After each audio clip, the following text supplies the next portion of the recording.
Hello friends, എല്ലാവർക്കും score അക്കാഡമിയുടെ മറ്റൊരു വീഡിയോയിലേക്ക് സ്വാഗതം.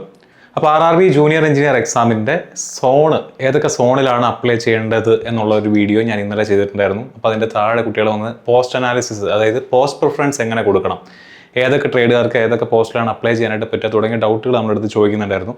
അപ്പോൾ അവർക്ക് വേണ്ടിയിട്ട് ആ ഒരു ഡൗട്ട് ക്ലിയർ ചെയ്ത് മാറ്റുന്നതിന് വേണ്ടിയിട്ടാണ് ഇന്ന് ഈ വീഡിയോ ആയിട്ട് ഞാൻ നിങ്ങളുടെ മുന്നിലേക്ക് വന്നിട്ടുള്ളത്. സമയം കളയാതെ തന്നെ നമുക്ക് കാര്യത്തിലേക്ക് കിടക്കാം.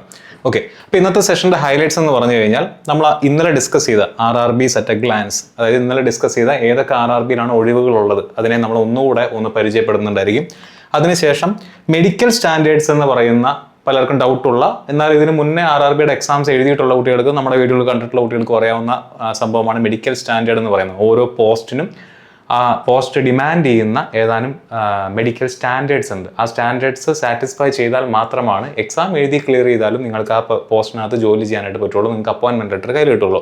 അപ്പോൾ അതിനെപ്പറ്റി നമ്മൾ ഡിസ്കസ് ചെയ്യുന്നുണ്ടായിരിക്കും. അതിനുശേഷം പോസ്റ്റുകളും ആ പോസ്റ്റിന് ഈക്വലൻ്റ് ആയിട്ടുള്ള മെഡിക്കൽ സ്റ്റാൻഡേർഡ്സും തമ്മിൽ വെച്ചിട്ടുള്ള ഒരു താരതമ്യം നമ്മൾ നടത്തുന്നുണ്ടായിരിക്കും. ജോലിയും പോസ്റ്റുകളും അതിൻ്റെ ജോലിയുടെ സ്വഭാവം എങ്ങനെയാണെന്നുള്ളത് നമ്മൾ പറയുന്നുണ്ടായിരിക്കും. ഇത് വെച്ചുകൊണ്ട് എങ്ങനെ പോസ്റ്റ് പ്രിഫറൻസ് കൊടുക്കണം എന്നുള്ളത് ഒരു എക്സാമ്പിൾ വഴി ഞാൻ നിങ്ങളുടെ അടുത്ത് നിങ്ങൾക്ക് കാണിച്ചു തരുന്നുണ്ടായിരിക്കും. ഓക്കെ, അപ്പോൾ ഇതാണ് ഇന്നത്തെ സെഷൻ്റെ ഹൈലൈറ്റ്സ് എന്ന് പറയുന്നത്. തുടക്കം തൊട്ട് അവസാനം വരെ നിങ്ങൾ വളരെ ശ്രദ്ധയോടെ കേട്ടിരിക്കുക. കാരണം ഒരുപാട് അനലറ്റിക്കൽ സ്കില്ല് ആവശ്യമുള്ള ഒരു ഭാഗമാണ്. നമ്മൾ അതിനെ മാക്സിമം ചെറുതാക്കി നിങ്ങൾക്ക് മനസ്സിലാക്കാൻ പറ്റുന്ന രീതിയിലേക്ക് ചുരുക്കിയെടുക്കാനായിട്ട് ശ്രമിക്കുകയാണ് ഈ വീഡിയോയിലൂടെ ചെയ്യുന്നത്. അപ്പോൾ തുടക്കം തൊട്ട് ശ്രദ്ധിച്ചിരുന്നാൽ മാത്രമാണ് നിങ്ങൾക്ക് ഇതിൻ്റെ ഒരു ഫുൾ പിക്ചർ, ബിഗർ പിക്ചർ കിട്ടുള്ളൂ. ഓക്കെ, അപ്പോൾ ഞാൻ ഇന്നലെയും പറഞ്ഞിരുന്നു നമ്മുടെ RRB ജൂനിയർ എഞ്ചിനീയർ എക്സാമിൻ്റെ നമ്മുടെ പുതിയ ബാച്ചിനെ പറ്റിയിട്ട്. നമ്മുടെ സ്കോർ ടീമിൻ്റെ ഭാഗമായിട്ട് ഈ വർഷത്തെ ജൂനിയർ എഞ്ചിനീയർ എക്സാം ക്രാക്ക് ചെയ്യണമെന്ന് നിങ്ങൾക്ക് താല്പര്യമുണ്ടെങ്കിൽ ഈ താഴെ കാണുന്ന നമ്പറിൽ നിങ്ങൾക്ക് കോൺടാക്റ്റ് ചെയ്യാം, അല്ലെങ്കിൽ നമ്മൾ ഗൂഗിൾ ഫോം ഈ വീഡിയോയുടെ താഴെ കൊടുക്കുന്നുണ്ടായിരിക്കും. ആ ഗൂഗിൾ ഫോം ഫില്ല് ചെയ്യാം. ഓക്കെ, അപ്പോൾ ഈ വർഷത്തെ ജൂനിയർ എഞ്ചിനീയർ എക്സാം സ്കോർ ടീമിൻ്റെ കൂടെ നേടാൻ താല്പര്യമുള്ള കുട്ടികൾക്ക് നമ്മുടെ പുതിയ ബാച്ചിനുള്ള അഡ്മിഷൻ സ്റ്റാർട്ട് ചെയ്തിട്ടുണ്ട്. നിങ്ങൾക്ക് ഈ ബാച്ചിൽ ജോയിൻ ചെയ്യാവുന്നതാണ്. ഓക്കെ, ഇനി നമുക്ക് സമയം കളയാതെ കാര്യത്തിലേക്ക് കിടക്കാം. RRB അറ്റ് എ ഗ്ലാൻസ്, ഇത് നമ്മുടെ ഏത് സോണിൽ അപ്ലൈ ചെയ്യണം അല്ലെങ്കിൽ ഏത് RRBയിൽ അപ്ലൈ ചെയ്യണം എന്ന് പറഞ്ഞിട്ടുള്ള വീഡിയോയിൽ ഞാൻ ഡിസ്കസ് ചെയ്ത കാര്യമാണ്. അതിൻ്റെ ഒരു കൺക്ലൂഷൻ ആണ് ഈ സ്ലൈഡിനകത്ത് കൊടുത്തിട്ടുള്ളത്.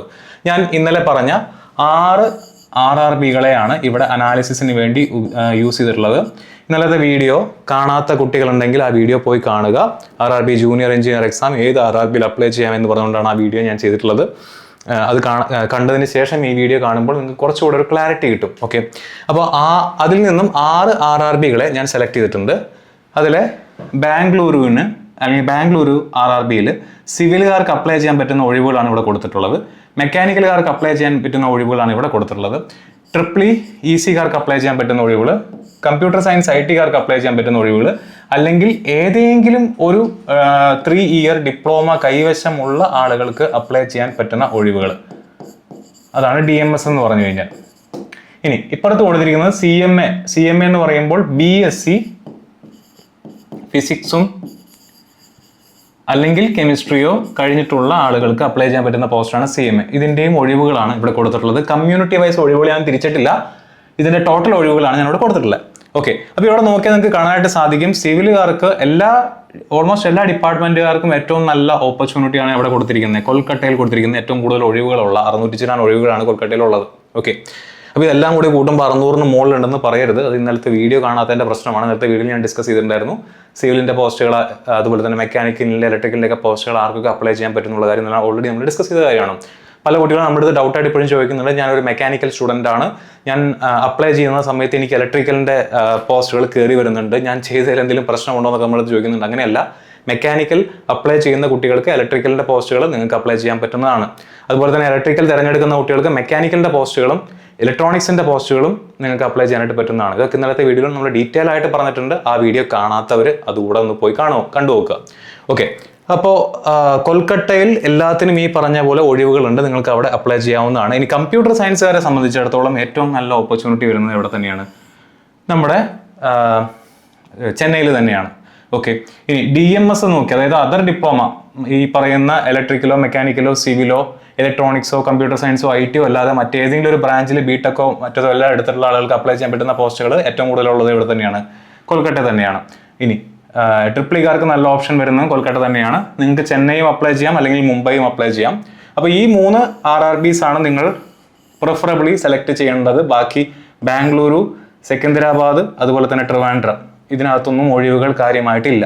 CMAക്കാർക്ക് ഒഴിവുകൾ വളരെ കുറവാണ്. CMA ഉള്ള കുട്ടികൾ ഈ കാണുന്ന RRBs നോക്കി ഇതിൽ നിങ്ങൾക്ക് സൂട്ടബിൾ ആയിട്ടുള്ള RRB, ഞാൻ ഇന്നലത്തെ വീഡിയോയിൽ പറഞ്ഞിട്ടുള്ള ക്രൈറ്റീരിയ വെച്ചുകൊണ്ട് ഇതിൽ നിങ്ങൾക്ക് സൂട്ടബിൾ ആയിട്ടുള്ള ഒരു RRB നോക്കി സെലക്ട് ചെയ്യുക. ചെന്നൈയിൽ ആകെ ഒരു ഒഴിവാണ് നിങ്ങൾക്കുള്ളത്.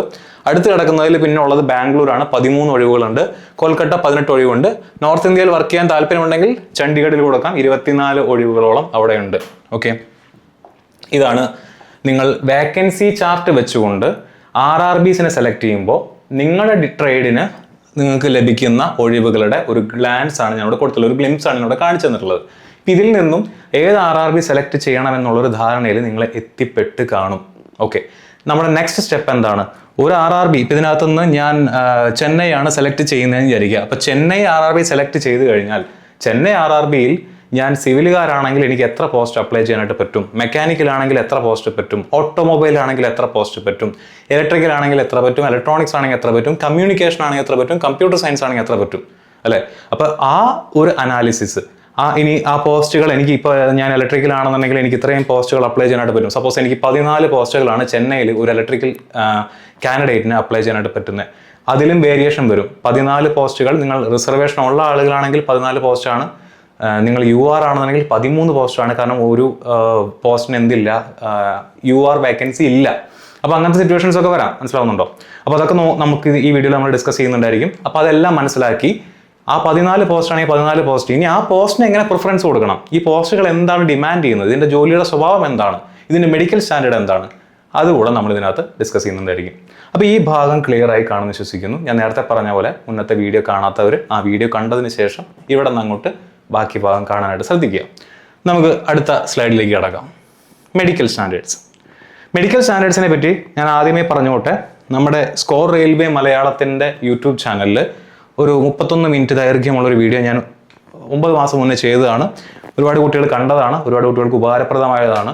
മെഡിക്കൽ സ്റ്റാൻഡേർഡ്സ് എന്താണെന്ന് അറിയാത്ത കുട്ടികളുണ്ടെങ്കിൽ ആ വീഡിയോ ഒന്ന് പോയി കണ്ടു നോക്കുക. നിങ്ങൾക്ക് അതിൻ്റെ A to Z കാര്യങ്ങൾ, നമുക്ക് ഇന്ത്യൻ റെയിൽവേ മെഡിക്കൽ മാനുവലിനകത്ത് കൊടുത്തത് പ്രകാരമുള്ള A to Z കാര്യങ്ങൾ ഞാൻ ആ വീഡിയോയിൽ ഡിസ്കസ് ചെയ്തിട്ടുണ്ട്. അപ്പോൾ നിങ്ങൾക്ക് ആ വീഡിയോ പോയി റെഫർ ചെയ്യാവുന്നതാണ്. ഇനി നമ്മുടെ ജൂനിയർ എഞ്ചിനീയർ എക്സാമിനെ സംബന്ധിച്ചിടത്തോളം പ്രധാനമായിട്ടും 3 മെഡിക്കൽ സ്റ്റാൻഡേർഡുകളാണ് നിങ്ങൾക്കുള്ളത്.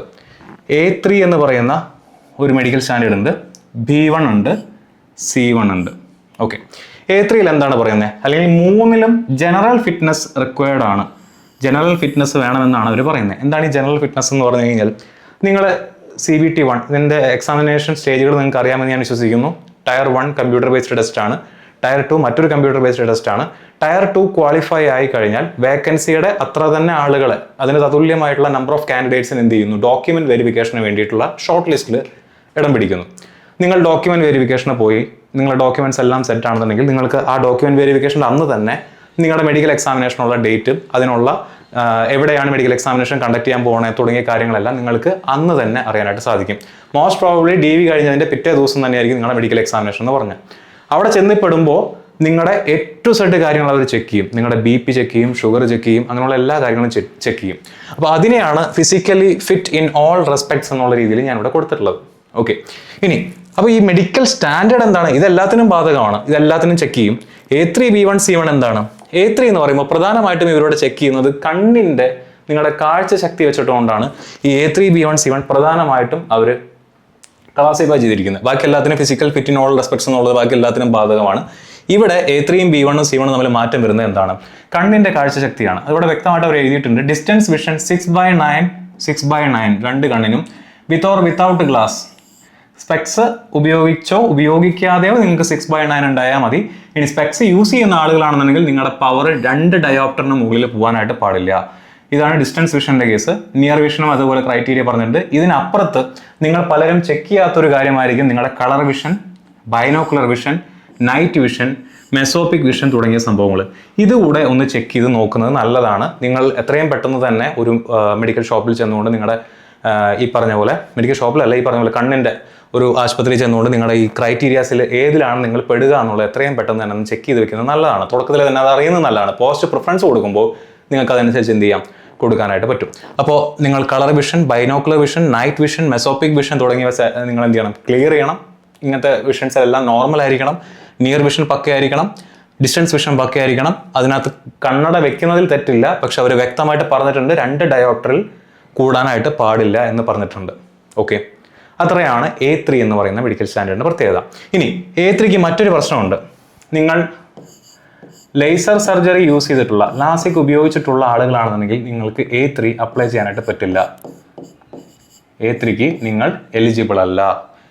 ഇനി ലാസിക് സർജറി ഉപയോഗിച്ചിട്ടുള്ള ആളുകളാണെന്നുണ്ടെങ്കിൽ നിങ്ങൾക്ക് B1 എലിജിബിൾ ആണ്. എപ്പോ? B1 എന്ന് പറഞ്ഞാൽ ഈ 2ാമത്തെ കാറ്റഗറി. എപ്പോൾ മാത്രം? നിങ്ങളുടെ സർജറി കഴിഞ്ഞ് 1 ഇയർ ആയിട്ടുണ്ടെങ്കിൽ, 1 ഇയറിനുള്ളിൽ വേറെ കുഴപ്പങ്ങളൊന്നുമില്ല എന്ന് സർട്ടിഫിക്കേഷൻ ഉണ്ടെങ്കിൽ നിങ്ങൾ B1 മെഡിക്കൽ സ്റ്റാൻഡേർഡ് പ്രകാരം എലിജിബിൾ ആണ്. ഓക്കെ, ലാസിക് സർജറി ചെയ്തിട്ടുള്ള ആളുകളുടെ കാര്യമാണ് പറയുന്നത്. C1 ലേസർ സർജറിയുടെ കേസിൽ ഒരു പ്രശ്നമില്ല. C1 കമ്പാരിറ്റീവ്ലി വളരെ റിലാക്സ്ഡ് ആയിട്ടുള്ള ഒരു മെഡിക്കൽ സ്റ്റാൻഡേർഡാണ്. ഇനി B1 കാര്യം പറയുമ്പോൾ അതിനകത്തും നിങ്ങൾക്ക് സ്പെക്സ് യൂസ് ചെയ്യാം. പവർ വ്യക്തമായിട്ട് പറയുന്നുണ്ട്. 4 ഡയാപ്റ്റർ എന്ന് പറയുന്നുണ്ട്. 2 കണ്ണിനും 4 ഡയാപ്റ്ററിനെ എക്സീഡ് ചെയ്യാത്ത രീതിയിലുള്ള പവർ ആണെന്നുണ്ടെങ്കിൽ നിങ്ങൾക്ക് ലെൻസ് യൂസ് ചെയ്യുന്നവർക്ക് എന്തിൽ വിടും? B1 കാറ്റഗറിയിൽ വരും. ലാസിക് സർജറി ചെയ്തിട്ട് 1 ഇയർ ആയിട്ടുണ്ട്, കണ്ണിന് വേറെ കുഴപ്പമൊന്നുമില്ല എന്നുള്ള സർട്ടിഫിക്കേഷൻ നിങ്ങളുടെ കൈവശം ഉണ്ടെങ്കിൽ നിങ്ങൾക്ക് അവിടെയും കുഴപ്പമൊന്നുമില്ല. C1 എന്ന് പറയുന്നത് കമ്പാരിറ്റീവ്ലി വളരെ റിലാക്സ്ഡ് ആയിട്ടുള്ള ഒരു മെഡിക്കൽ സ്റ്റാൻഡേർഡാണ്. അവിടെ ഈ പറയുന്ന പോലെ ബൈനോക്കുലർ വിഷനോ, കളർ വിഷനോ, നൈറ്റ് വിഷനോ, മെസോപ്പിക് വിഷനോ ഒന്നും ചെക്ക് ചെയ്യാൻ പോകുന്നില്ല. വളരെ റിലാക്സ്ഡ് ആയിട്ടുള്ള ഒരു മെഡിക്കൽ സ്റ്റാൻഡേർഡാണ് C1 എന്ന് പറയുന്നത്. അപ്പോൾ ഇതിലേതാണ് നിങ്ങളെന്ന് നിങ്ങൾ ആദ്യമേ തന്നെ ഐഡന്റിഫൈ ചെയ്ത് വെക്കണം. നിങ്ങൾ A3 കാൻഡിഡേറ്റ് ആണോ, B1 ആണോ, C1 ആണോ എന്നുള്ളത് തുടക്കത്തിലെ തന്നെ നിങ്ങൾ ഐഡന്റിഫൈ ചെയ്ത് വെക്കണം. കാരണം നമുക്ക് വിളിച്ചിട്ടുള്ള RRB ജൂനിയർ എഞ്ചിനീയർ എക്സാം 2025 വിളിച്ചിട്ടുള്ള 26 പോസ്റ്റുകളിൽ ഈ പറയുന്ന മെഡിക്കൽ സ്റ്റാൻഡേർഡ്സ് പ്രകാരമാണ് പല പോസ്റ്റുകളും ഉള്ളത്. നിങ്ങൾ C1 കാറ്റഗറിയിലുള്ള ആളാണെങ്കിൽ, സപ്പോസ് നിങ്ങൾ എക്സാം എഴുതി ക്ലിയർ ചെയ്യുന്നത് A3 സ്റ്റാൻഡേർഡ് ഉള്ള ഒരു പോസ്റ്റ് ആണെങ്കിൽ മെഡിക്കലിന് നിങ്ങൾ ഫെയിൽ ആവും. മനസ്സിലാവുന്നുണ്ടോ? അപ്പോൾ അത് തുടക്കത്തിലേ മനസ്സിലാക്കി വെച്ചുകൊണ്ട് പോസ്റ്റ് പ്രിഫറൻസ് കൊടുക്കുന്ന സമയത്താണെങ്കിലും പഠിക്കുന്ന സമയത്താണെങ്കിലും എൻ്റെ മെഡിക്കൽ സ്റ്റാൻഡേർഡ് ഇതാണ്, ഞാൻ വെച്ചിട്ടുള്ള പ്രിഫറൻസ് ഇതാണ്, അപ്പോൾ എനിക്ക് ജോലിയിൽ എത്തിപ്പെടണമെന്നുണ്ടെങ്കിൽ ഞാൻ ഈ രീതിയിൽ പഠിക്കണം, അല്ലെങ്കിൽ ഇത്ര മാർക്ക് എനിക്ക് വാങ്ങിച്ചേ പറ്റൂ തുടങ്ങിയ ധാരണകളൊക്കെ തുടക്കം തന്നെ നിങ്ങളുടെ മനസ്സിൽ ഉണ്ടായിരിക്കണം. ഓക്കെ, അപ്പോൾ മെഡിക്കൽ സ്റ്റാൻഡേർഡ്സിനെ പറ്റിയിട്ടുള്ള ഒരു ഔട്ട്ലൈനാണ് ഞാൻ പറഞ്ഞിട്ടുള്ളത്. ഞാൻ നേരത്തെ പറഞ്ഞ ഈ വീഡിയോയിൽ ഡീറ്റെയിൽ ആയിട്ട് കാര്യങ്ങൾ പറയുന്നുണ്ട്. നിങ്ങൾക്ക് ആ video score railway Malayalam YouTube ചാനലിൽ നോക്കിയാൽ കാണാൻ സാധിക്കുന്നതാണ്. Okay, moving on. പോസ്റ്റുകളും ജോലിയുടെ സ്വഭാവവും. അപ്പോൾ ഇവിടെ 26 പോസ്റ്റുകളുണ്ട്. ഈ 26 പോസ്റ്റുകളെയും അതിൻ്റെ ഓരോത്തിൻ്റെയും ഫീച്ചേഴ്സ് എടുത്ത് പറയുക എന്ന് പറയുന്നത് നിങ്ങൾക്ക് അറിയാവുന്നതാണ്, പ്രാക്ടിക്കലി പോസിബിൾ അല്ല. ഒരു വീഡിയോയിൽ നമുക്ക് ഡിസ്കസ് ചെയ്യാൻ പറ്റുന്ന കാര്യങ്ങളല്ല. അത്രയും വൈവിധ്യങ്ങളായിട്ടുള്ള പോസ്റ്റുകളാണ്. നമുക്ക് അതിനെ പറ്റിയിട്ടുള്ള ഡാറ്റകൾ ഇപ്പോൾ നെറ്റിൽ സെർച്ച് ചെയ്താലും നമ്മുടെ ഏറ്റവും നമുക്ക് പരിചിതമായിട്ടുള്ള സർക്കിളുകൾ നിങ്ങൾ ചോദിച്ച് മനസ്സിലാക്കിയാലും ഈ 26 പോസ്റ്റുകളെ പറ്റി അടിമുടി മനസ്സിലാക്കി എടുക്കുക എന്ന് പറയുന്നത് പ്രാക്ടിക്കലി പോസിബിൾ അല്ല. എന്നിരുന്നാലും അതിൻ്റെ സ്വഭാവത്തെ, ജോലിയുടെ സ്വഭാവത്തെ വെച്ചുകൊണ്ട് ഞാൻ അതിനെ 3 രീതിയിൽ ഇവിടെ താരതമ്യം ചെയ്തിട്ടുണ്ട്. 3 രീതിയിൽ ഞാൻ ഇതിനെ ക്ലാസിഫൈ ചെയ്ത് വെച്ചിട്ടുണ്ട്. ഒന്ന്, ഓഫീസ് സ്വഭാവമുള്ളവ. രാവിലെ പോയി വൈകുന്നേരം നിങ്ങൾക്ക് വീട്ടിലേക്ക് വരാൻ പറ്റുന്ന, സാറ്റർഡേ സൺഡേ ഒക്കെ ഹോളിഡേ ആയിട്ട് ഉള്ള, നാഷണൽ ഹോളിഡേയ്സ് എല്ലാം ലഭ്യമായിട്ടുള്ള ജോലിയാണ് ഓഫീസ് സ്വഭാവമുള്ള ജോലികൾ എന്ന് പറയുന്നത്. പൊതുവെ design and drawing, research and development, അതുപോലെ തന്നെ DMS എന്ന് പറയുന്ന ഈ 3 പോസ്റ്റുകൾ, ഈ 26 പോസ്റ്റുകളിൽ ഈ 3 കാറ്റഗറി. ഇപ്പോൾ ഡിസൈൻ ആൻഡ് ഡ്രോയിങ്ങിൻ്റെ ഒരു പ്രത്യേകത എന്താ? ഡിസൈൻ ആൻഡ് ഡ്രോയിങ് ഇലക്ട്രിക്കലിലുണ്ട്, മെക്കാനിക്കലിലുണ്ട്, സിവിലിലുണ്ട്. മനസ്സിലാവുന്നുണ്ടോ? അപ്പോൾ ഓരോ ഡിപ്പാർട്ട്മെന്റിലും ഉണ്ട്, SNTയിലും ഉണ്ട്. അപ്പോൾ design and drawing, electrical design and drawing, mechanical design and drawing, civil design and drawing, SNT ഇതെല്ലാം ഓഫീസ് ഡ്യൂട്ടി നേച്ചറിൽ വരുന്നതാണ്. R&D ഉള്ളത് ഓഫീസ് ഡ്യൂട്ടി നേച്ചറിൽ വരുന്നതാണ്. DMSഉം ഓഫീസ് ഡ്യൂട്ടി നേച്ചറിൽ വരുന്നതാണ്. ഷിഫ്റ്റ് ഡ്യൂട്ടി എന്ന് പറയുമ്പോൾ നിങ്ങൾക്ക് 8 മണിക്കൂറിൻ്റെ ഡ്യൂട്ടി ആണ് പ്രധാനമായിട്ടും വരുന്നത്. പക്ഷേ ഷിഫ്റ്റ് ആയിരിക്കും, നൈറ്റ് ഡ്യൂട്ടി വരാനുള്ള സാധ്യതയുണ്ട്. ഈ നൈറ്റ് ഡ്യൂട്ടി വരുമ്പോൾ എന്ത് കിട്ടും? നൈറ്റ് ഡ്യൂട്ടി അലവൻസ് കിട്ടും. മനസ്സിലാവുന്നുണ്ടോ? അപ്പോൾ ആ സ്വഭാവമുള്ളവയാണ് ഇവിടെ കൊടുത്തിരിക്കുന്നത്. പ്രൊഡക്ഷൻ യൂണിറ്റിൽ, നിങ്ങൾക്ക് പ്രൊഡക്ഷൻ യൂണിറ്റിലാണ് നിങ്ങൾ വർക്ക് ചെയ്യുന്നതെന്നുണ്ടെങ്കിൽ അവിടെ ഷിഫ്റ്റ് ഡ്യൂട്ടി ആയിരിക്കും. EMU, TRS തുടങ്ങിയ പോസ്റ്റുകളാണ് നിങ്ങൾ ചൂസ് ചെയ്യുന്നതെങ്കിൽ അവിടെയും ഷിഫ്റ്റ് ഡ്യൂട്ടി ആയിരിക്കും. വർക്ക്ഷോപ്പിൽ ഷിഫ്റ്റ് ഡ്യൂട്ടി ആവാനുള്ള സാധ്യതയുണ്ട്. കാരേജ് ആൻഡ് വാഗണിൽ ഷിഫ്റ്റ് ഡ്യൂട്ടി ആവാനുള്ള സാധ്യതയുണ്ട്. ഡീസൽ ഷെഡിലും ജനറൽ സർവീസിലും ഈ പറഞ്ഞ പോലെ ഷിഫ്റ്റ് ഡ്യൂട്ടീസ് ആവാനുള്ള സാധ്യതയുണ്ട്. അപ്പോൾ അത് നമുക്ക് മനസ്സിലായി. എമർജൻസി ഡ്യൂട്ടി എന്ന് പറഞ്ഞാൽ ഷിഫ്റ്റുമായിട്ട് കമ്പയർ ചെയ്യുമ്പോൾ വ്യത്യാസം എന്ന് പറഞ്ഞു കഴിഞ്ഞാൽ 24/7 നിങ്ങൾ അവിടെ അവൈലബിൾ ആയിരിക്കണം. 24/7 ഡ്യൂട്ടി ചെയ്തുകൊണ്ടിരിക്കണം എന്നുള്ളതല്ല, അവൈലബിലിറ്റി മാറ്റർ ചെയ്യുന്നുണ്ട്. പ്രത്യേകിച്ച് ഇപ്പോൾ ടെലികമ്മ്യൂണിക്കേഷൻ, സിഗ്നൽ പോലെയുള്ള ജോലികളാണ് നിങ്ങൾ സെലക്ട് ചെയ്യുന്നതെന്നുണ്ടെങ്കിൽ നിങ്ങൾക്ക് ചിലപ്പോൾ 24 മണിക്കൂർ ചിലപ്പോൾ ഒരു പണിയും ഉണ്ടാവില്ല. പക്ഷെ പണി വരുന്ന സമയത്ത് എന്തായിരിക്കണം? നിങ്ങൾ അവിടെ ഉണ്ടായിരിക്കണം. മനസ്സിലാവുന്നുണ്ടോ? അപ്പോൾ ആ രീതിയിൽ വരുന്നതാണ് മെക്കാനിക്കലിലെ പവർ എന്ന് പറയുന്ന പോസ്റ്റ്. ട്രാക്ക് മെഷീൻ PV സിവിലിൽ വരുന്നതാണ്. വർക്ക്സ് സിവിലിൽ വരുന്നതാണ്. TRD ഇലക്ട്രിക്കലിൽ വരുന്നതാണ്. ടെലികമ്മ്യൂണിക്കേഷനും സിഗ്നലും SNT സിഗ്നൽ ആൻഡ് ടെലികമ്മ്യൂണിക്കേഷൻ എന്ന് പറയുന്ന ഡിപ്പാർട്ട്മെന്റിനകത്ത് വരുന്നതാണ്. അപ്പോൾ ഈ പോസ്റ്റുകളെല്ലാം എമർജൻസി ഡ്യൂട്ടി സ്വഭാവമുള്ളവയാണ്. അപ്പോൾ നമുക്ക് നമ്മുടെ കൈവശമുള്ള 26 പോസ്റ്റുകളെ ഇതിനകത്ത് നിങ്ങൾ എണ്ണി നോക്കുമ്പോൾ 26 കാണുന്നില്ലല്ലോ എന്ന് പറയരുത്. കാരണം ഈ വർക്ക്ഷോപ്പ് എന്ന് പറയുന്നത് മെക്കാനിക്കലിനും സിവിലിനും ഇലക്ട്രിക്കലിനും ഒക്കെ ഉള്ളതാണ്.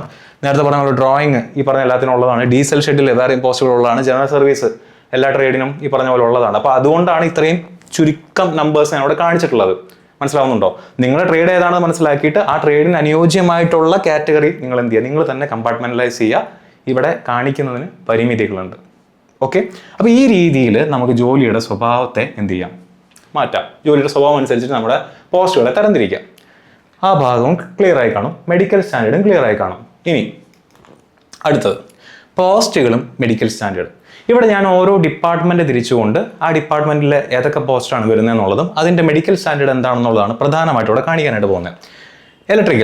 ഇലക്ട്രിക്കലുകാരെ സംബന്ധിച്ചിടത്തോളം നോക്കിക്കഴിഞ്ഞാൽ ഈ പച്ച കളറിൽ കൊടുത്തിരിക്കുന്നത് C1 മെഡിക്കൽ സ്റ്റാൻഡേർഡ് ആണ് എന്ന് പറഞ്ഞു കഴിഞ്ഞാൽ ഏറ്റവും ലോവസ്റ്റ് മെഡിക്കൽ സ്റ്റാൻഡേർഡ് ആണ്.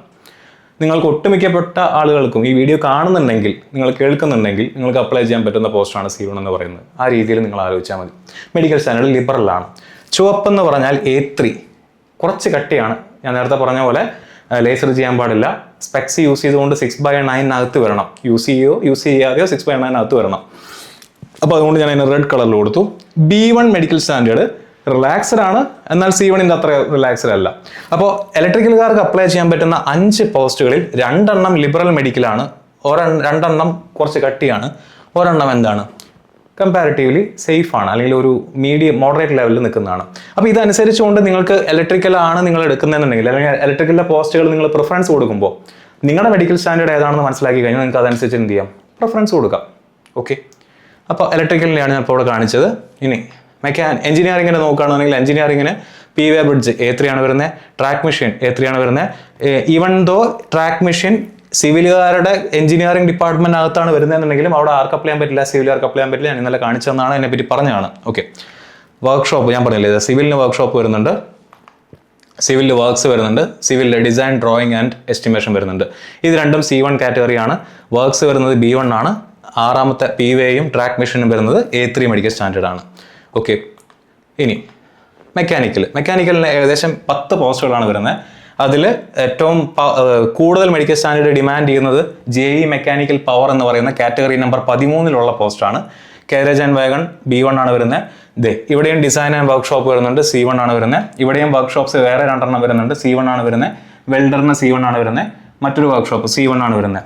ഇതിൽ CMAക്കാർക്ക് അപ്ലൈ ചെയ്യാൻ പറ്റുന്ന പോസ്റ്റാണ് 18. അത് മെക്കാനിക്കലിനകത്താണ് വരുന്നതെന്നുണ്ടെങ്കിലും മെക്കാനിക്കലിനോ ഇലക്ട്രിക്കലിനോ ഇലക്ട്രോണിക്സിനോ അല്ല, BSc ഫിസിക്സും കെമിസ്ട്രിയും ഉള്ള ആളുകൾക്ക് അപ്ലൈ ചെയ്യാൻ പറ്റുന്ന പോസ്റ്റാണ്. ഇതൊക്കെ ഇന്നലത്തെ വീഡിയോയിൽ ഡിസ്കസ് ചെയ്തുകൊണ്ടാണ് ഞാൻ ഓടിച്ച് പറയുന്നത്. Okay, next SNT signal and telecommunication 21-22 category. അത് JE SNTയിലെ സിഗ്നലും JE SNTയിലെ ടെലികമ്മ്യൂണിക്കേഷനും വരുന്ന പോസ്റ്റുകളാണ്. അതിന് കട്ടി മെഡിക്കൽ സ്റ്റാൻഡേർഡാണ് A3 ആണ് വരുന്നത്. അതിനുശേഷം റിസർച്ചിൽ വരുമ്പോൾ B1 ആണ് മെഡിക്കൽ സ്റ്റാൻഡേർഡ് വരുന്നത്. ഇവിടെയും ഡിസൈൻ ആൻഡ് ഡ്രോയിങ് ഉണ്ട്, C1 ആണ് വരുന്നത്. ഇവിടുത്തെ വർക്ക്ഷോപ്പിലും C1 ആണ് മെഡിക്കൽ സ്റ്റാൻഡേർഡ് വരുന്നത്. ഓക്കെ, ഇനി ഏത് ഡിപ്ലോമക്കാർക്കും അപ്ലൈ ചെയ്യാൻ പറ്റുന്ന സ്റ്റോർസ് എന്ന് പറയുന്നത് 26ാമത്തെ കാറ്റഗറിയാണ്. അതിൻ്റെ മെഡിക്കൽ സ്റ്റാൻഡേർഡ് എന്താണ്, C1 ആണ്. ഓക്കെ, അപ്പോൾ ജോലിയുടെ സ്വഭാവം, ജോലി റിക്വയർ ചെയ്യുന്ന അല്ലെങ്കിൽ പോസ്റ്റിൻ്റെ സ്വഭാവം, പോസ്റ്റ് ഡിമാൻഡ് ചെയ്യുന്ന മെഡിക്കൽ സ്റ്റാൻഡേർഡും നിങ്ങൾക്ക് ഇതിനോടകം തന്നെ വ്യക്തമായി കാണും. എവിടെയാണ് ഒഴിവുകൾ ഉള്ളതെന്നും നിങ്ങൾ ഏത് RRBയിൽ അപ്ലൈ ചെയ്യണം എന്നുള്ളതും നിങ്ങൾ വ്യക്തമാക്കി മനസ്സിലാക്കി കാണും. ഇത്രയും ഭാഗം ക്ലിയർ. ഇനി ഞാൻ നേരത്തെ പറഞ്ഞ പ്രകാരം ഓഫീസ് ഡ്യൂട്ടി ഉള്ള പോസ്റ്റുകൾക്ക് ഇതാ കണ്ടോ, C1 ആൻഡ് B1 ആണ് പൊതുവിൽ മെഡിക്കൽ സ്റ്റാൻഡേർഡ് വരുന്നത്. ഷിഫ്റ്റ് ഡ്യൂട്ടി ഉള്ളതിനും പൊതുവിൽ C1 ആൻഡ് B1 ആണ് വരുന്നത്. എമർജൻസി ഡ്യൂട്ടിയിലാണ് A3 മെഡിക്കൽ സ്റ്റാൻഡേർഡ് വരുന്നത്. നിങ്ങളുടെ ഒരു കോമൺ സെൻസ് വെച്ചുകൊണ്ട്, ടെക്നിക്കലായിട്ടുള്ള കുട്ടികളാണല്ലോ വീഡിയോ കാണുന്നത്, നിങ്ങളുടെ കോമൺ സെൻസ് വെച്ചുകൊണ്ട് ആലോചിച്ചാൽ നിങ്ങൾക്ക് കിട്ടും. ഫീൽഡ് ഡ്യൂട്ടി റിക്വയർ ചെയ്യുന്നിടത്ത് കളർ ബ്ലൈൻഡ് ആയിട്ടുള്ള ആളുകളെ കൊണ്ടുപോകാൻ പറ്റുമോ? ഇല്ല, അല്ലേ? അപ്പോൾ സിഗ്നൽ ടെലികമ്മ്യൂണിക്കേഷനൊക്കെ വർക്ക് ചെയ്യുന്ന ആളുകളെ സംബന്ധിച്ചിടത്തോളം സിഗ്നൽ പ്രോപ്പറായിട്ട് കാണണം. ഓറഞ്ച് കാണണം, പച്ച കാണണം, ചുവപ്പ് കാണണം. അപ്പോൾ ആ സിഗ്നലിൽ കളർ ബ്ലൈൻഡ് ആയിട്ടുള്ള ഒരാളെ കൊണ്ടിരുത്തി കഴിഞ്ഞാൽ എന്ത് സംഭവിക്കും? അപകടം സംഭവിക്കാനുള്ള സാധ്യതയുണ്ട്. നേരെ മറിച്ച് അവർക്ക് എവിടെ വർക്ക് ചെയ്യാം? ഓഫീസിൽ വർക്ക് ചെയ്യാം. ഓഫീസിനകത്ത് ഇരിക്കുന്ന ഒരാളെ സംബന്ധിച്ചിടത്തോളം കളർ ബ്ലൈൻഡ്നെസ്സോ ബൈനോക്കുലർ വിഷനോ മെസോപ്പിക് വിഷനോ എന്തല്ല മാറ്റർ ചെയ്യുന്ന കേസല്ല. ഇനി ഈവൻ നൈറ്റ് ബ്ലൈൻഡ്നെസ് പോലും മാറ്റർ ചെയ്യുന്ന കേസല്ല, കാരണം 9 to അല്ലെങ്കിൽ 10 to 5 ജോബ് ആയതുകൊണ്ട്. അപ്പോൾ അതുകൊണ്ടാണ് കമ്പാരിറ്റീവ്ലി C1 ഓഫീസ് ഡ്യൂട്ടിക്കകത്ത് വരുന്നത്. കൂടുതലും C1 ആണ്, അപൂർവങ്ങളിൽ B1 വരാറുണ്ട്. ഷിഫ്റ്റ് ഡ്യൂട്ടിയിൽ C1 B1 ആണ് വരുന്നത്. എമർജൻസി ഡ്യൂട്ടിയിൽ കൂടുതലും A3 ആണ് വരുന്നത്. ഞാൻ JEയുടെ കാര്യമാണ് പറയുന്നത്. നമ്മുടെ ടെക്നീഷ്യൻ എടുക്കുകയാണെന്നുണ്ടെങ്കിലോ ALP ഒക്കെ എടുക്കുകയാണെന്നുണ്ടെങ്കിൽ A1 A2 വരെ അവിടെ വരുന്നുണ്ട്. ക്ലിയർ? അപ്പോൾ അതാണ് അതിൻ്റെ മെഡിക്കൽ സ്റ്റാൻഡേർഡും ജോലിയുടെ സ്വഭാവം വെച്ചുകൊണ്ട് നിങ്ങൾ കമ്പയർ ചെയ്യുമ്പോൾ നമുക്ക് എത്തിപ്പെടാൻ പറ്റുന്ന ഒരു ഫൈനൽ സ്ലൈഡാണ് ഞാനിവിടെ കൊടുത്തിട്ടുള്ളത്. ക്ലിയർ ആയി കാണുമെന്ന് വിശ്വസിക്കുന്നു. Moving on, post preference. നമ്മൾ എക്സാമ്പിളായിട്ട് ഞാനിവിടെ എടുത്തിരിക്കുന്നത് RRB ചെന്നൈ ആണ്. അപ്പോൾ RRB ചെന്നൈയുടെ നമ്മുടെ നോട്ടിഫിക്കേഷനകത്ത് നോക്കിയാൽ നിങ്ങൾക്ക് കാണാൻ സാധിക്കുന്ന ഒരു വേക്കൻസി ചാർട്ടിനെ ഒന്ന് റീഅറേഞ്ച് ചെയ്ത് ഞാനിവിടെ കാണിക്കാം, ഒന്ന് നോക്കുക.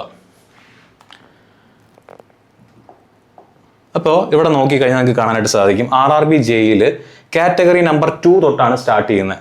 കാറ്റഗറി നമ്പർ എന്തില്ല?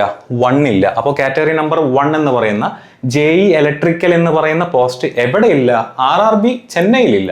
മറ്റ് RRBസിൽ കാണും, പക്ഷെ അവിടെ ഇല്ല, ചെന്നൈയിലില്ല. അപ്പോൾ JE ഇലക്ട്രിക്കലിൻ്റെ പ്രത്യേകത എന്താണ്? JE ഇലക്ട്രിക്കൽ എന്ന് പറയുന്നത് ഇലക്ട്രിക്കൽ ഡിപ്പാർട്ട്മെന്റിൽ വരുന്നതാണ്.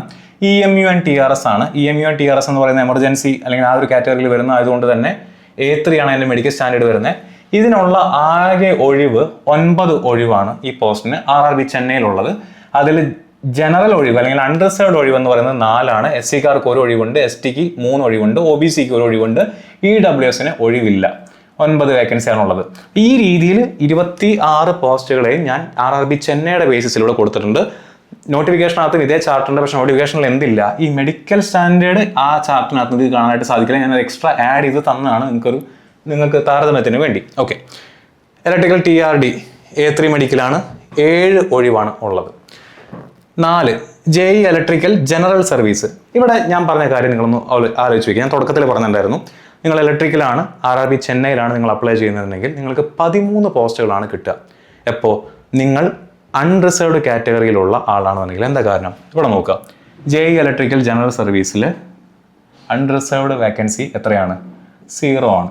നേരെ മറിച്ച് അവിടെ SCക്ക് 1 ഒഴിവുണ്ട്. അപ്പം നിങ്ങൾ അപ്ലൈ ചെയ്യുന്ന ഒരു SC കാൻഡിഡേറ്റ് ആണ്, അപ്ലൈ ചെയ്യുന്ന കുട്ടി SC കാൻഡിഡേറ്റ് ആണ്, RRB ചെന്നൈയിലാണ് അപ്ലൈ ചെയ്യുന്നത്, ഇലക്ട്രിക്കലാണ് നിങ്ങളുടെ ട്രേഡ് എന്നുണ്ടെങ്കിൽ നിങ്ങൾക്ക് 14 പോസ്റ്റ് കിട്ടും. കാരണം എന്താ? ജനറൽ സർവീസിൽ ഒറ്റ ഒഴിവ്, അത് എന്തിനു മാത്രമേ ഉള്ളൂ? SCക്ക് മാത്രമേ ഉള്ളൂ. നിങ്ങൾ ജനറൽ കാൻഡിഡേറ്റോ ST കാൻഡിഡേറ്റോ OBC കാൻഡിഡേറ്റോ EWS കാൻഡിഡേറ്റോ ആണ്, നിങ്ങൾ അപ്ലൈ ചെയ്യുന്ന RRB ചെന്നൈയിലാണ്, അപ്ലൈ ചെയ്യുന്ന ട്രേഡ് ഇലക്ട്രിക്കലാണെന്നുണ്ടെങ്കിൽ 14 1 കുറച്ച് 13 ഒഴിവേ നിങ്ങൾക്ക് കിട്ടുള്ളൂ. കാരണം എന്താ? ബാക്കി എല്ലാത്തിനും അവിടെ വേക്കൻസി 0 ആണ്. അപ്പോൾ അപ്ലൈ ചെയ്യുന്ന സമയത്ത് നിങ്ങളുടെ കമ്മ്യൂണിറ്റി വേക്കൻസി കൂടെ നോക്കിയിട്ട് അപ്ലൈ ചെയ്യാനായിട്ട് ശ്രദ്ധിക്കുക. ക്ലിയർ? ഓക്കെ. കാരണം ഇത് ഒരുപാട് ഡാറ്റയുണ്ട്. ആ ഒരുപാട് ഡാറ്റയെ നമുക്ക് ഒരു RRB വെച്ചുകൊണ്ട് ഈ എക്സാമ്പിൾ എനിക്ക് കാണിച്ചു തരാനായിട്ട് പറ്റുള്ളൂ. നമുക്ക് എല്ലാ RRB ഇങ്ങനെ എടുത്ത് കാണിക്കണം എന്ന് എനിക്ക് ആഗ്രഹമുണ്ട്, പക്ഷേ അത് ഫീസിബിൾ അല്ല, പ്രാക്ടിക്കൽ അല്ല. അപ്പം ഈ കാണിച്ചു തരുന്ന എക്സാമ്പിളിൽ നിന്ന് മാക്സിമം ഞാൻ ഇൻസൈറ്റ്സ് തരാം. നിങ്ങൾ അത് വെച്ചുകൊണ്ട് ഒരു ലോജിക്കലായിട്ടുള്ള ഒരു കൺക്ലൂഷനിൽ നിങ്ങൾ തന്നെ എന്ത് ചെയ്യുക? എത്തിപ്പെടുക. 5ാമത്തെ പോസ്റ്റ് വർക്ക്ഷോപ്പാണ്. വർക്ക്ഷോപ്പിന് 5 ഒഴിവ്, മൊത്തം 7 ഒഴിവാണ് ഉള്ളത്. വർക്ക്ഷോപ്പ് നല്ല പോസ്റ്റാണ്, C1 മെഡിക്കൽ സ്റ്റാൻഡേർഡ് വരുന്ന പോസ്റ്റാണ്. ഓക്കെ. അതിനുശേഷം സിവിലുകാർക്ക് 6, 8 തുടങ്ങി 2 പോസ്റ്റുകൾ മാത്രമേ ചെന്നൈ RRBയിലുള്ളൂ. 6ലും 8ലും മാത്രമേ ചെന്നൈ RRBയിലുള്ളൂ. 17ഉം 12ഉം കൂടെ കൂട്ടി 29 ഒഴിവേ സിവിലിനുള്ളൂ, സിവിൽ മാത്രമായിട്ടുള്ളൂ. പിന്നെ എന്തുകൂടെ കൂട്ടണം? DMS 42 ഒഴിവുണ്ട്. അപ്പോൾ 29ഉം 42ഉം കൂടെ ചേർത്താൽ എനിക്കൊണ്ട് 71 സംതിങ് ഒഴിവുകളാണ് ആർക്കുള്ളത്? നമ്മുടെ സിവിലുകാർക്ക് ഉള്ളത്. അപ്പോൾ സിവിലുകാർ അത് ഒന്ന് മനസ്സിൽ വെക്കുക. മെക്കാനിക്കലുകാരെ സംബന്ധിച്ചിടത്തോളം 11ാമത്തെ പോസ്റ്റ് തൊട്ട് 20ാമത്തെ പോസ്റ്റ് വരെ മെക്കാനിക്കലുകാർക്ക് അപ്ലൈ ചെയ്യാൻ പറ്റുന്നതാണ്. അതിൽ 11 B1 കാറ്റഗറിയാണ്, 12 C1 കാറ്റഗറിയാണ്, 14 B1 കാറ്റഗറിയാണ്, 15 C1 ആണ്, 16 എന്താണ്? C1 ആണ്, 18 എന്താണ്? B1 ആണ്. ഈ 18 എന്ന് പറയുന്നത് CMA ആണ്. ഇത് മെക്കാനിക്കലുകാർക്ക് അപ്ലൈ ചെയ്യാൻ പറ്റില്ല. ഇത് ആർക്ക് മാത്രം അപ്ലൈ ചെയ്യാൻ പറ്റുന്നതാണ്? ഫിസിക്സും കെമിസ്ട്രി ഉള്ള ആളുകൾക്ക് മാത്രം അപ്ലൈ ചെയ്യാൻ പറ്റുന്നതാണ്. 19 JE ഡീസൽ ഇലക്ട്രിക്കലാണ്, B1 ആണ് മെഡിക്കൽ സ്റ്റാൻഡേർഡ് വരുന്നത്. 20 എന്താണ്? C1 ആണ് മെഡിക്കൽ സ്റ്റാൻഡേർഡ് വരുന്നത്. വേക്കൻസി ഉണ്ട്, വേക്കൻസി അവിടെ കൊടുത്തിട്ടുണ്ട്. ആൻഡ് അവിടെയും നിങ്ങൾ നോക്കുക, UR ഒഴിവ് 0 ഉള്ള പോസ്റ്റുകളുണ്ട്. നിങ്ങളുടെ കമ്മ്യൂണിറ്റി പോസ്റ്റുകൾ 0 വരുന്ന പോസ്റ്റുകൾ അതിനകത്ത് ഉണ്ട്. അപ്പോൾ അതൊക്കെ ഒന്ന് നോക്കിയതിന് ശേഷം അപ്ലൈ ചെയ്യാൻ ശ്രദ്ധിക്കുക. ഓക്കെ. പ്രിഫറൻസ് കൊടുക്കുമ്പോൾ അതുകൂടെ നോക്കിയിട്ട് പ്രിഫറൻസ് കൊടുക്കുക. ക്ലിയർ ആവുന്നുണ്ടോ? അപ്പം അതിനുള്ള സാധ്യത ഇപ്പോൾ JE ഡീസൽ മെക്കാനിക്കലാണ് കൊടുക്കുന്നതെന്നുണ്ടെങ്കിൽ അതിൽ URന് മാത്രമേ ഒഴിവുള്ളൂ. നിങ്ങൾ ഏതെങ്കിലും റിസർവേഷൻ കാറ്റഗറിയിലുള്ള ആളുകളാണെന്നുണ്ടെങ്കിൽ പ്രിഫറൻസ് കൊടുക്കുമ്പോൾ ഇതിനെ താഴ്ത്തി കിട്ടാൽ മതി. കാരണം ഇതിൽ UR ഒഴിവ് 3, അപ്പോൾ കോമ്പറ്റീഷൻ അത്രയും കൂടാനുള്ള സാധ്യതയുണ്ട്, കട്ട് ഓഫ് കൂടാനുള്ള സാധ്യതയുണ്ട്. ഓക്കെ, അപ്പോൾ അതൊക്കെ മനസ്സിലൊന്ന് എന്ത് ചെയ്യുക, ഒന്ന് ആലോചിച്ച് കൊണ്ടുവരിക. ഇനി ഇപ്പോൾ ഇതിനകത്ത് നോക്കിയാൽ ഞാൻ നേരത്തെ പറഞ്ഞ പ്രകാരമുള്ള മെഡിക്കൽ സ്റ്റാൻഡേർഡ്സ് ഇതിനകത്ത് നോക്കിയാൽ നിങ്ങൾക്ക് കാണാനായിട്ട് സാധിക്കും. അതുകൊണ്ടാണ് ഞാൻ ഈ സ്ലൈഡ് ഇതിൻ്റെ കൂടെ തന്നെ ഇട്ടിരിക്കുന്നത്. ഷിഫ്റ്റ് ഡ്യൂട്ടി അല്ലെങ്കിൽ ഓഫീസ് ഡ്യൂട്ടി ഉള്ള ഡിസൈൻ ആൻഡ് ഡ്രോയിങ്ങും R&Dയും DMS നമുക്ക് നോക്കാം. അതിൽ ഡിസൈൻ ആൻഡ് ഡ്രോയിങ് നോക്കാം. ഡിസൈൻ ആൻഡ് ഡ്രോയിങ് ഇവിടെയാണ് വരുന്നത്. ഇലക്ട്രിക്കൽ ഡിസൈൻ ആൻഡ് ഡ്രോയിങ് ഇല്ല, സിവിലില്ല, മെക്കാനിക്കലിൽ വരുന്നുണ്ട്. ഡിസൈൻ ആൻഡ് വർക്ക്ഷോപ്പ് എന്ന് പറഞ്ഞിട്ട് 12ാമത്തെ പോസ്റ്റാണ് വരുന്നത്. C1 ആണ് അതിൻ്റെ മെഡിക്കൽ സ്റ്റാൻഡേർഡ് വരുന്നത്. ഇനി R&D ഇതിനകത്തുണ്ടോ? R&D ഇതിനകത്തില്ല. DMS ഇവിടെയാണ് വരുന്നത്. DMSന്റെ മെഡിക്കൽ സ്റ്റാൻഡേർഡ് വരുന്നത് B1 ആണ്. ഓക്കെ, ഇതും എന്ത് തന്നെയാണ്? ഓഫീസ് ഡ്യൂട്ടിയാണ്. അപ്പോൾ ചെന്നൈയിൽ ഓഫീസ് ഡ്യൂട്ടി വരുന്ന പോസ്റ്റ് എന്ന് പറയുന്നത് എന്ത് മാത്രമാണ് ആകെ വരുന്നത്? DMS മാത്രമാണ്. അപ്പോൾ നിങ്ങൾ ചെന്നൈ RRB അപ്ലൈ ചെയ്തു, നിങ്ങൾക്ക് വേണ്ടത് ഓഫീസ് ഡ്യൂട്ടി ആണെന്നുണ്ടെങ്കിൽ നിങ്ങളുടെ കൈവശം ഈ 12ഉം 2ഉം വരുന്ന 18 ഒഴിവുകൾ മാത്രമേ നിങ്ങൾ ഈ ഒരു ജനറൽ കാൻഡിഡേറ്റ് ആണെങ്കിൽ നിങ്ങൾക്ക് ലഭിക്കുകയുള്ളൂ. കാരണം എന്താ? R&D ചെന്നൈയിലില്ല. പിന്നുള്ളത് ഇതാണ്, നമ്മുടെ മെക്കാനിക്കലിലുള്ള ഡിസൈൻ ആൻഡ് ഡ്രോയിങ് ആണ്. അതിന് എന്തില്ല? UR ഒഴിവ് ഇല്ല. പറഞ്ഞ് മനസ്സിലാവുന്നുണ്ടോ? അപ്പോൾ അതൊക്കെ മനസ്സിലേക്ക് ഒന്ന് കൊണ്ടുവരിക. ഇതെല്ലാം അനാലിസിസുകളാണ്. ഈ അനാലിസിസുകളൊക്കെ വെച്ചുകൊണ്ട് നിങ്ങൾ ഇൻസൈറ്റ്സ് മാക്സിമം ഉണ്ടാക്കാനായിട്ട് നോക്കുക. ഇതാണ് ഇതാണ് JEE SNT സിഗ്നലുകാരുടെയും JEE SNT ടെലികമ്മ്യൂണിക്കേഷൻകാരുടെയും അവസ്ഥ. A3 ആണ് ഇവിടെ മെഡിക്കൽ സ്റ്റാൻഡേർഡ് വരുന്നത്. A3 മെഡിക്കൽ സ്റ്റാൻഡേർഡ് വരുമ്പോൾ തന്നെ കുറച്ച് കനത്തിലുള്ള മെഡിക്കലാണെന്നുള്ള കാര്യം ഓർത്തിരിക്കുക. 4 ഒഴിവാണ് നിങ്ങൾക്ക് രണ്ടും കൂടെ ഉള്ളത്. അപ്പോൾ ഈ പോസ്റ്റുകൾ, ഈ SNTയുടെ ഈ 2 പോസ്റ്റുകളാണ് ആർക്ക് അപ്ലൈ ചെയ്യാൻ പറ്റുന്നത്? കമ്പ്യൂട്ടർ സയൻസുകാർക്ക്, IT-കാർക്ക്, കമ്മ്യൂണിക്കേഷൻ എഞ്ചിനീയറിംഗ് ഉള്ള ആളുകൾക്കൊക്കെ അപ്ലൈ ചെയ്യാൻ പറ്റുന്ന പോസ്റ്റാണ് ഈ കാണുന്ന സിഗ്നൽ ആൻഡ് ടെലികമ്മ്യൂണിക്കേഷൻ്റെ 21, 22 കാറ്റഗറിയിലുള്ള പോസ്റ്റുകൾ എന്ന് പറഞ്ഞു കഴിഞ്ഞാൽ DMSകാർക്കും DMSന്റെ പോസ്റ്റും കൂടെ ചേർത്ത് ഉള്ള ഒഴിവാണ് നിങ്ങൾക്ക് ലഭ്യമായിട്ടുള്ളത്. ഓക്കെ, ഇനി ഓഫീസ് ജോലിയാണ് നിങ്ങൾക്ക് താല്പര്യം എന്നുണ്ടെങ്കിൽ നിങ്ങൾ ഈ രീതിയിൽ പ്രിഫറൻസ് കൊടുക്കുന്നതാണ് നല്ലത്. നിങ്ങൾക്ക് ഓഫീസ് ജോലിയാണ് താല്പര്യം എന്നുണ്ടെങ്കിൽ നിങ്ങൾക്ക് ഈ രീതിയിൽ പ്രിഫറൻസ് കൊടുക്കാം. ഞാനിവിടെ കൊടുത്തിരിക്കുന്നത് ഓഫീസ് ജോലികൾ ഏറ്റവും ആദ്യം വെച്ച് താഴത്തേക്ക് പോകുമ്പോൾ ഫീൽഡ് ഡ്യൂട്ടിയിലേക്ക് വരുന്നതാണ്. ഓഫീസ് ജോലിയുടെ മറ്റൊരു ഗുണം എന്ന് പറഞ്ഞു കഴിഞ്ഞാൽ മെഡിക്കൽ സ്റ്റാൻഡേർഡ് കുറവാണ്. ഫീൽഡ് ഡ്യൂട്ടി ആകുമ്പോൾ ഹയർ മെഡിക്കൽ സ്റ്റാൻഡേർഡ് വരും. എൻ്റെ കാരണം ഞാൻ ഓൾറെഡി നേരത്തെ പറഞ്ഞു. മറ്റൊരു കാര്യം കൂടെ നിങ്ങളിവിടെ നോട്ട് ചെയ്ത് വെക്കേണ്ട കാര്യം, ഹയർ മെഡിക്കൽ സ്റ്റാൻഡേർഡ് അല്ലെങ്കിൽ ഫീൽഡ് ഡ്യൂട്ടി ആവുന്ന സമയത്ത് സാലറി കൂടാനുള്ള സാധ്യതയുണ്ട്. കാരണം എന്താ? അലവൻസ് കൂടും. അപ്പോൾ സാലറി കൂടുതലുള്ള പോസ്റ്റുകളാണ്. അലവൻസ് കാരണം ബേസിക് പേ മാറാനായിട്ട് പോകുന്നില്ല, അലവൻസുകൾ കൂടാനുള്ള സാധ്യത ഉള്ളതുകൊണ്ട് താഴെ കാണുന്ന പോസ്റ്റുകൾക്ക് സാലറി കൂടുതലായിരിക്കും. താഴത്തേക്ക് വരുന്നതോറും സാലറി കൂടുതലായിരിക്കും. പക്ഷേ ഹയർ മെഡിക്കൽ സ്റ്റാൻഡേർഡ് ആയിരിക്കും, ഫീൽഡ് ഡ്യൂട്ടി ആയിരിക്കും. അപ്പോൾ നിങ്ങൾക്ക് സാലറിയാണ് കൂടുതൽ വേണ്ടത്, നിങ്ങൾ മെഡിക്കലി ഫിറ്റാണ്, സാലറിയാണ് നിങ്ങൾക്ക് കൂടുതൽ വേണ്ടതെന്നുണ്ടെങ്കിൽ ഈ ഓർഡറിനെ നേരെ ഉൾട്ടയാക്കിയാൽ മതി. ഓക്കെ, അപ്പോൾ ഇതൊരു എക്സാമ്പിളായിട്ട് ഞാൻ നിങ്ങളുടെ മുന്നിലേക്ക് വെച്ചിരിക്കുന്നുള്ളൂ. ഇതുപോലെ തന്നെ കൊടുക്കണം എന്നല്ല ഞാൻ പറയുന്നത്. നിങ്ങൾക്ക് ഒരു എക്സാമ്പിളായിട്ട് ഒരു ഇൻസൈറ്റ് ലഭിക്കുന്നതിന് വേണ്ടി ഇവിടെ കാണിച്ചിരിക്കുന്നു മാത്രം. ഈ ഒരു ക്രൈറ്റീരിയ വെച്ചുകൊണ്ട് ചെന്നൈ RRBയെ ഞാൻ ഈ രീതിയിൽ കാറ്റഗറൈസ് ചെയ്തിട്ടുണ്ട്. ഞാൻ ഇവിടെ കാറ്റഗറി നമ്പർ മാത്രമേ കൊടുത്തിട്ടുള്ളൂ. ഈ രീതിയിൽ ഞാൻ കാറ്റഗറൈസ് ചെയ്ത് വെച്ചിട്ടുണ്ട്. അപ്പോൾ ചെന്നൈ RRBയിലെ ഒരു ഇലക്ട്രിക്കൽ ഓർ ഇലക്ട്രോണിക്സ് കാൻഡിഡേറ്റ് ആണ് നിങ്ങൾ എന്നുണ്ടെങ്കിൽ നിങ്ങൾക്ക് ഈ രീതിയിൽ എന്ത് ചെയ്യാം? പ്രിഫറൻസ് കൊടുക്കാം. ശ്രദ്ധിക്കേണ്ട കാര്യം, ഇത് ഇൻഡിവിജ്വൽ സർക്കംസ്റ്റാൻസസ് അനുസരിച്ച് മാറുന്ന ഒരു സംഭവമാണ്. ഞാൻ നേരത്തെ പറഞ്ഞിട്ടുള്ള വളരെ ജനറലായിട്ട് ഞാൻ കാണിച്ചിട്ടുള്ള ആ 3 ജോബ് നേച്ചറിൻ്റെ ക്ലാസിഫിക്കേഷൻ വെച്ചുകൊണ്ട് ഒരു എക്സാമ്പിളായിട്ട് ഞാൻ കാണിച്ചിട്ടുള്ള ഒരു ക്രൈറ്റീരിയ ആണിത്. ഇതിൽ എന്ത് വേണമെങ്കിലും നിങ്ങളുടെ ഇഷ്ടപ്രകാരം നിങ്ങൾക്ക് എന്ത് ചെയ്യാം? പ്രിഫറൻസ് മാറ്റാം. നിങ്ങൾ ഏത് കമ്മ്യൂണിറ്റിയാണെന്ന് നോക്കിക്കൊണ്ട്, നിങ്ങൾക്ക് ഏത് തരത്തിലുള്ള ജോലിയാണ് വേണ്ടതെന്ന് നോക്കിക്കൊണ്ട്, ഇതിൽ ചിലപ്പോൾ വർക്ക്ഷോപ്പുകൾ, ഡീസൽ വർക്ക്ഷോപ്പ് തുടങ്ങിയ കാരേജ് ആൻഡ് വാഗൺ തുടങ്ങിയ സംഭവങ്ങൾക്കൊക്കെ ഒരു സ്പെസിഫിക് ലൊക്കേഷനിൽ മാത്രമേ ഉണ്ടായിരിക്കുള്ളൂ. അപ്പോൾ ആ ലൊക്കേഷൻ്റെ ആക്സസിബിലിറ്റി, നിങ്ങളുടെ ഫ്യൂച്ചർ പ്ലാൻസ്, അതെല്ലാം മനസ്സിലാക്കിക്കൊണ്ട് നിങ്ങൾക്ക് എന്ത് ചെയ്യാം? നിങ്ങളുടെ ഈ പ്രിഫറൻസ് മാറ്റാം. ഒരു എക്സാമ്പിളിന് വേണ്ടി, നിങ്ങൾക്ക് ഒരു റെഫറൻസിന് വേണ്ടി മാത്രം ഇതിനെ ഉപയോഗിക്കാനായിട്ട് ശ്രദ്ധിക്കുക. ഓക്കെ, അപ്പോൾ ഇത് RRB ചെന്നൈയിലെ ഇലക്ട്രിക്കൽ ആൻഡ് ഇലക്ട്രോണിക്സുകാർക്ക് പറ്റുന്ന ഒരു എന്താണ് പോസ്റ്റ് പ്രിഫറൻസിൻ്റെ ഒരു ചാർട്ടാണ് ഞാൻ ഇവിടെ കൊടുത്തിട്ടുള്ളത്. ഓക്കെ, ഇനി പല കുട്ടികളും നമ്മുടെ അടുത്ത് ചോദിക്കുന്നുണ്ട്. ഇപ്പം നമുക്ക് ഓട്ടോമൊബൈൽ എഞ്ചിനീയറിംഗ് ഉണ്ട്, മെക്കട്രോണിക്സ് ഉണ്ട്, ഓക്കെ, മെക്കാനിക്കൽ എഞ്ചിനീയറിംഗ് ഉണ്ട്. അപ്പോൾ ഇതിലെങ്ങനെയാണ് ഇപ്പോൾ ഓട്ടോമൊബൈൽ എഞ്ചിനീയറിംഗ് കൊടുത്തു കഴിഞ്ഞാൽ മെക്കാനിക്കലുകാർക്കുള്ള അത്രയും ഒഴിവാണോ ഓട്ടോമൊബൈലിന് കിട്ടുക? അല്ലെങ്കിൽ മെക്കട്രോണിക്സിനോ മെക്കാനിക്കലുകാർക്കുള്ള അത്രയും ഒഴിവാണോ കിട്ടുക? അല്ല, ഞാൻ അത് കാണിച്ചു തരാം. ഇത് RRB ചെന്നൈയിലെ ഓട്ടോമൊബൈൽ എഞ്ചിനീയറിംഗ് എന്ന് പറയുന്ന ആ ഓട്ടോമൊബൈൽ എഞ്ചിനീയർ ആണ് നിങ്ങൾ പഠിച്ചതെന്നുണ്ടെങ്കിൽ നിങ്ങൾ ആ പ്രിഫറൻസ് കൊടുക്കുമ്പോൾ അല്ലെങ്കിൽ നിങ്ങളുടെ എഡ്യൂക്കേഷണൽ ക്വാളിഫിക്കേഷൻ കൊടുക്കുമ്പോൾ നിങ്ങൾ ഓട്ടോമൊബൈൽ എഞ്ചിനീയറിംഗ് എന്നാണ് കൊടുക്കുന്നതെന്നുണ്ടെങ്കിൽ നിങ്ങൾക്ക് ചെന്നൈ RRBയിൽ അപ്ലൈ ചെയ്യാൻ പറ്റുന്നത് ഈ കാണുന്ന 6 പോസ്റ്റുകളാണ്. അതിൽ ഈ കാണുന്ന 4 പോസ്റ്റുകൾ മെക്കാനിക്കൽ ഡിപ്പാർട്ട്മെന്റിന്റെ കീഴിൽ വരുന്നതാണ്. ബാക്കി രണ്ടും എന്താണ്? DMS ആണ്. DMS എന്ന് പറഞ്ഞാൽ ഏത് ഡിപ്ലോമ ഉള്ളവർക്കും അപ്ലൈ ചെയ്യാൻ പറ്റുന്ന ഒഴിവുകളാണ്. അപ്പോൾ ഓട്ടോമൊബൈലുകാർക്ക് അതുപോലെ തന്നെ മെക്കട്രോണിക്സുകാർക്ക് ഞാൻ ഇന്നലത്തെ വീഡിയോയിൽ മെക്കാനിക്കൽ ആൻഡ് അലൈഡ് എഞ്ചിനീയറിംഗ് എന്ന് പറഞ്ഞതിൽ മെക്കാനിക്കൽ എഞ്ചിനീയറിംഗ് ഒഴിച്ച് ബാക്കി അതിനകത്ത് കൊടുത്തിട്ടുള്ള എല്ലാവർക്കും ഈ പറയുന്ന 6 പോസ്റ്റുകളാണ് ചെന്നൈ RRBയിൽ അപ്ലൈ ചെയ്യാനായിട്ട് പറ്റുക. ഒരിക്കൽ കൂടെ പറയാം, ഇന്നലത്തെ വീഡിയോ എടുത്ത് നോക്കുക. അതിൽ മെക്കാനിക്കൽ ആൻഡ് അലൈഡ് എഞ്ചിനീയറിംഗ് എന്ന് പറഞ്ഞ കാറ്റഗറിയിൽ ഞാൻ കുറച്ച് ഗ്രൂപ്പ്സ് ഓഫ് ക്വാളിഫിക്കേഷൻസ് പറഞ്ഞിട്ടുണ്ടായിരുന്നു. മെക്കാനിക്കൽ, ഓട്ടോമൊബൈൽ, മെക്കട്രോണിക്സ് തുടങ്ങിയ ഒരുപാട് കാര്യങ്ങൾ ഞാൻ പറഞ്ഞിട്ടുണ്ടായിരുന്നു. അതിലെ മെക്കാനിക്കൽ എഞ്ചിനീയറിംഗിന് എടുത്ത് മാറ്റി വെച്ചിട്ട് ബാക്കിയുള്ള ആളുകൾക്കെല്ലാം ഈ 6 പോസ്റ്റുകളിലേക്ക് ചെന്നൈ RRBയിൽ അപ്ലൈ ചെയ്യാം. നിങ്ങൾ കൊൽക്കത്തയിലാകുമ്പോൾ നിങ്ങളുടെ പോസ്റ്റിൻ്റെ എണ്ണം കൂടാം, മുംബൈ ആകുമ്പോൾ കുറയാം, it varies with 21 RRB. So ഓരോ RRB മാറുന്നതനുസരിച്ച് എന്ത് ചെയ്യും? ഇത് വേരി ചെയ്യും. ഇനി നിങ്ങളൊരു മെക്കാനിക്കലുകാരനാണെന്നുണ്ടെങ്കിൽ നിങ്ങൾക്ക് 11 പോസ്റ്റുകളിലേക്ക് അപ്ലൈ ചെയ്യാനായിട്ട് പറ്റും. മെക്കാനിക്കലുകാരനാണെങ്കിൽ നിങ്ങൾക്ക് 11 പോസ്റ്റുകളിലേക്ക് അപ്ലൈ ചെയ്യാൻ പറ്റും. നിങ്ങളുടെ എഡ്യൂക്കേഷൻ ക്വാളിഫിക്കേഷൻ മെക്കാനിക്കൽ എഞ്ചിനീയറിംഗ് ആണ് നിങ്ങൾ കൊടുക്കുന്നതെന്നുണ്ടെങ്കിൽ, അല്ലെങ്കിൽ മെക്കാനിക്കൽ ഡിപ്ലോമയാണ് നിങ്ങൾ കൊടുക്കുന്നതെന്നുണ്ടെങ്കിൽ 11 പോസ്റ്റിലേക്ക് അപ്ലൈ ചെയ്യാനായിട്ട് പറ്റും. കാരണം എന്താ? മെക്കാനിക്കലുകാർക്ക് ഇലക്ട്രിക്കൽ പോസ്റ്റുകൾ അപ്ലൈ ചെയ്യാം. അപ്പോൾ ഞാൻ നേരത്തെ ഈ വീഡിയോ തുടങ്ങുന്ന സമയത്ത് ആദ്യമേ പറഞ്ഞിട്ടുള്ള ആ ചോദ്യത്തിൻ്റെ ഉത്തരവും ഇതിനകത്ത് തന്നെ കിട്ടി. ഇവിടെ നോക്കിയാൽ നിങ്ങൾക്ക് കാണാനായിട്ട് സാധിക്കും. കണ്ടോ? മെക്കാനിക്കലുകാരനാണെങ്കിലും അദ്ദേഹത്തിന് ഇലക്ട്രിക്കൽ അപ്ലൈ ചെയ്യാനായിട്ട് പറ്റും. ഇലക്ട്രിക്കലിൻ്റെ പോസ്റ്റുകൾ, അതിനകത്ത് അവൈലബിൾ ആയിട്ടുള്ള ഇലക്ട്രിക്കലിൻ്റെ പോസ്റ്റുകളൊക്കെ അദ്ദേഹത്തിന് അപ്ലൈ ചെയ്യാനായിട്ട് പറ്റും. ഓക്കെ, ഇനി 5 വരെയുള്ളത് മെക്കാനിക്കലിൻ്റെ പോസ്റ്റാണ്. അതിനുശേഷം 5 അല്ല 6 വരെയുള്ളത്.